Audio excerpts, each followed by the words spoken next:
The title of the topic is PGP compression and email compatibility services.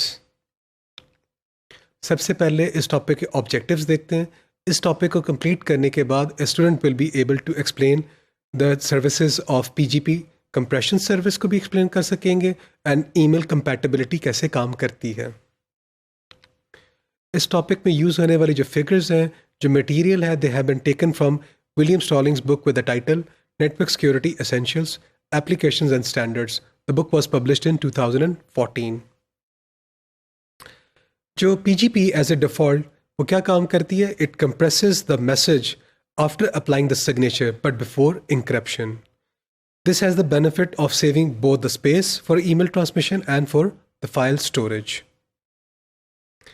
आपका जो compression का जो algorithm है, इसकी जो placement है, this is quite critical.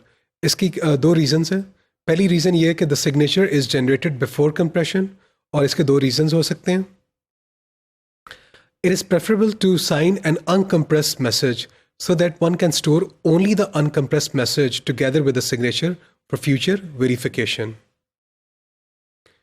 अगर हम ये करें कि आप क्या करें कि one signed it compress document, आपने कंप्रेशन पहले की फिर आप सिग्नेचर करते हो, तो then it would be necessary either to store a compressed version of the message for later verification, या अब आप फिर क्या करोगे, आप अपने मैसेज को recompress करेंगे whenever verification is required. जो second reason है वो ये है, even if one were willing to generate a dynamically a recompressed message for verification, जो PGP का जो compression algorithm है, it presents some difficulty. और वो difficulty क्या है? जो algorithm है वो deterministic नहीं है. So various implementations of the algorithm achieve different trade-offs. और ये trade-offs किसके दरमियान है? आपका जो speed है और जो versus compression ratio है उसके दरमियान एक trade-off है. As a result, it produces different compressed forms. So these different compression algorithms are interoperable because any version of the algorithm can correctly decompress the output of any other version. So applying the hash function and the signature after compression would constrain all PGP implementations to the same version of the compression algorithm. तो ये constraint आ जाएगी. Second number, जो message encryption है, it is applied after compression to strengthen the cryptographic security. Compressed message has less redundancy than the original plain text, so this makes cryptanalysis more difficult. Compression के लिए कौन सा algorithm हम use करते हैं? जो PGP use करता है, जिप एल्गोरिथम यूज़ करता है. अब हम आते हैं ईमेल की कंपैटिबिलिटी पे. Many electronic mail systems only permit the use of blocks consisting of ASCII text. जो PGP service provides service of converting raw 8-bit binary stream to a stream of printable ASCII characters. तो जो scheme use होती है इस मकसद के लिए, उसका नाम है रेडिक्स 64 कन्वर्जन. इसमें क्या होगा कि आप क्या करते हैं, each group of 3 octets of binary data इसको लेते हैं और you map it on to 4 ASCII characters, जहाँ पे हर ASCII करेक्टर का साइज क्या होगा, 8 बिट का होगा. This format also appends a CRC cyclic redundancy check in order to detect the transmission errors. आपका जो रेडिक्स 64 है, ये आपका क्या करेगा, आपके मैसेज को 33% इंक्रीज कर देगा उसके साइज को. जब ये 33% इसके साइज को इंक्रीज करेगा, the compression should be more than enough to compensate for the radix 64 expansion.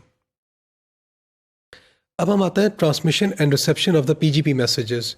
The relationship among authentication, confidentiality, compression and email compatibility can be understood with the help of the following diagrams.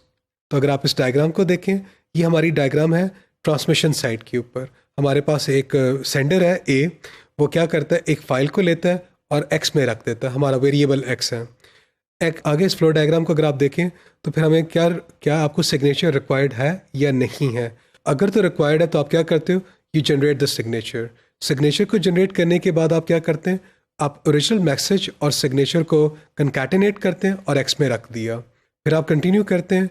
अगर आपको नहीं भी चाहिए था तो आपने क्या किया, कंप्रेस की स्टेज पे आ गई. कंप्रेस के स्टेज में क्या होगा, आपका जो X है ये जिप एल्गोरिथम को जाएगा और वो उसको क्या कर देगा, कंप्रेशन कर देगा और आउटपुट X में आ जाएगी. Do you require confidentiality? Yes, अगर चाहिए तो आप क्या करते हो, यू इंक्रिप्ट एक्स को आपने लिया, सेशन की के साथ इंक्रिप्ट किया, अब आपने इसे कंकैटिनेट किया किसके साथ, सेशन की को, और जो आपका रिसीवर है उसकी पब्लिक की को लिया और आपने उसको भी सेशन की को भी क्या कर दिया, इनक्रिप्ट कर दिया। तो दो इंक्रिप्टेड आउटपुट्स आपने लेके उनको कंकैटिनेट किया, यू कंटिन्यूड फर्दर। तो अगर आप इस फ्लो डायग्राम का जो लास्ट ब्लॉक है वो है कि आपने कन्वर्ट किया रेडिक्स 64 एल्गोरिथम के साथ। सो R64 एक्स को लिया और एक्स में रख दिया and then you can transmit the message. जो हमारी नेक्स्ट डायग्राम है ये रिसीवर की तरफ है। तो ये जो आपका जो रिसीवर बी है, जब वो क्या करता है, इस एक्स को रिसीव करता है, तो पहला काम उसने क्या करना है, कन्वर्ट फ्रॉम रेडिक्स 64, तो R64 रेज टू पावर -1 उसका इन्वर्जन अप्लाई किया और एक्स रिट्रीव किया। फिर आपने क्या किया, कॉन्फिडेंशियलिटी रिक्वायर्ड थी कि नहीं थी, अगर रिक्वायर्ड थी तो आप क्या करते हो, एक्स को डिक्रिप्ट करें। आपने कैसे किया, सबसे पहले सेशन की को रिकवर किया और सेशन की को रिकवर करने के बाद आपने एक्स को रिकवर किया। एक्स को रिकवर करने के बाद आपने क्या किया, उसे डीकम्प्रेस कर दिया। डीकम्प्रेस करने के बाद you try to learn whether signature चाहिए या नहीं चाहिए।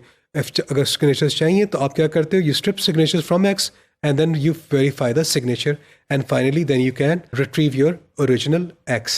तो इस टॉपिक में हम लोगों ने PGP की जो कंप्रेशन सर्विस है और जो ईमेल कंपैटिबिलिटी की जो सर्विस है इसको डिस्कस किया था।